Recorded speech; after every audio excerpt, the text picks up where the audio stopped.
नगर पालिका की तरफ से आए दिन जो है तो ये कार्रवाई होती है और कार्रवाई होती है तो सिर्फ और सिर्फ गरीब लोगों के ऊपर, गरीब हथगाड़ी वालों के ऊपर होती है, ना कि उन बड़े बड़े बिल्डर्स के ऊपर होती है जिन्होंने पार्किंगें खा चुकी है, करोड़ों रुपए के जो है तो घोटाले करे उन्होंने।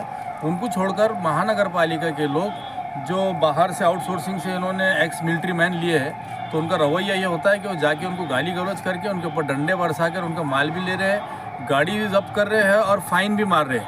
तो ये सारी चीज़ों से परेशान होकर आखिर गरीब लोग जाएंगे कहाँ? तो इसीलिए MIM पक्ष जो है तो इनके फेवर में खड़ा है। खासदार इम्तियाज़ जलील साहब के नेतृत्व के अंदर जो है तो हम 21 तारीख को महानगर पालिका के ऊपर एक मोर्चा लेके जा रहे हैं, जिसके अंदर पूरे औरंगाबाद की जो है तो हथगाड़ी वालों से हमने अपील की है कि इसके अंदर शामिल हो। और ये सारे समाज के लोगों के लिए जो तो हम उनका नेतृत्व करना चाहते हैं कि कोई भी गरीब आदमी अगर किसी ने भी 2-5 हज़ार रुपये का माल उधार लेकर आया तो उसको ये गारंटी रहना चाहिए कि हमारा माल जो है तो ये रोड पर फेंका नहीं जाएगा, ये जब्त किया नहीं जाएगा, बल्कि मैं इसको बेचकर 2 पैसे कमा के अपने परिवार का पेट भी पालूंगा और जिसका माल है उसको भी पैसा दूंगा। लेकिन महानगर पालिका की पॉलिसी कुछ अलग ही नज़र आ रही है। पता नहीं उनको क्या होगा। जो बड़े बड़े काम हैं, देखिए आप 300 करोड़ के जो रोड चल रहे हैं, पूरे रोड ख़राब हो गए। पूरा इतना करप्शन की वजह से जो है तो पूरे रोडों के अंदर दरार आ गई, सारी चीज़ें ख़राब हो गई। इतना बड़ी 3000 करोड़ की जो तो पानी की स्कीम चल रही, कभी यहाँ फूटती है कभी वहाँ फूटती है, एक भी टाँकी आज तक भी रेडी नहीं हुई।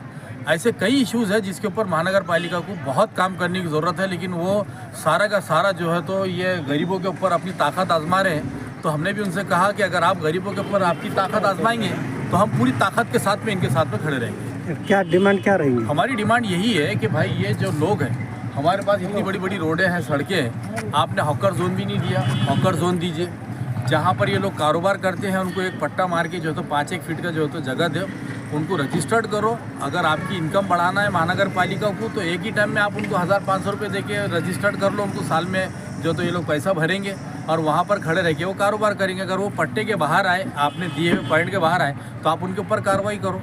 लेकिन आप यहाँ नहीं खड़े रहने देंगे, हॉकर जोन नहीं देंगे, तो ये सारी चीज़ें चलने वाली नहीं है। मोर्चा कब है और कितने? 21 तारीख को शुक्रवार के दिन जो है तो दोपहर में 3 बजे जो है तो हमारा 2 बजे का मोर्चे का टाइम रखे हमने।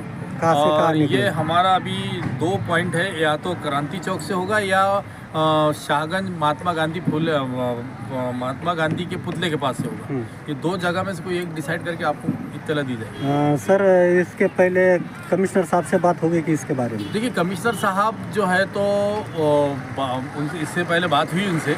कई गाड़ियाँ जो जब्त किए थे उन्होंने, वो बाद में हमने जाकर उनसे रिक्वेस्ट किए तो उन्होंने 2-2 हज़ार रुपये का फ़ाइन मार के जो है तो छोड़ दिए। लेकिन कई जगह ऐसा हो रहा है कि कमिश्नर साहब करना कुछ चाह रहे हैं, लेकिन ये जो नीचे के अधिकारी है या जो जाधव साहब और उनकी टीम है एक्स मिलिट्री मैन की, वो बहुत सारा, मैं समझता हूँ कि उनके जो नीचे के लोग हैं वो कमिश्नर साहब की आड़ में या महानगर पालिका की आड़ में करप्शन भी बहुत कर रहे हैं। प्लास्टिक जो है तो आप फैक्ट्री में पकड़ रहे नहीं, आप नाके पे पकड़ रहे नहीं, लेकिन एक दुकानदार के पास आने के बाद में आप प्लास्टिक पकड़ रहे, एक दूध डेयरी के ऊपर आने के बाद में आप जो है तो पकड़ रहे, फिर बाद में यही मिलिट्री मैन जो है एक्स मिलिट्री मैन, ये वहाँ 2000-3000 रुपये का अपना जेब में भर रहे हैं महानगर पालिका के नाम पर, और ये तो निकल जा रहे हैं। तो इसका अकाउंटेबल कौन है? इसका हिसाब किताब कौन रखेगा कि महानगर पालिका के नाम पे करोड़ों रुपए का गबन भी हो रहा है? तो ये सारी बातें हम जो है तो 21 तारीख को म्यूनसिपल कॉरपोरेशन के आयुक्त जनाब श्रीकांत साहब के सामने रखेंगे। नेतृत्व कौन करेगा? इसका नेतृत्व माजी खासदार, माजी आमदार इम्तियाज़ जलील साहब करेंगे, और MIM पक्ष के सारे पदाधिकारी, कारपोरेटर्स जो है तो इन हथगाड़े वाले के साथ में कंधे से कंधा मिलाकर खड़े रहे। कितने हथगाड़ी वाले सर? अभी तो हमारा 500 का टारगेट चल रहा है, देखते हैं इसके अंदर और कितनी बढ़ोतरी होती है या कितने लोग इसके अंदर शामिल होते हैं, वो वक्त बताएगा। चलिए, शुक्रिया सर।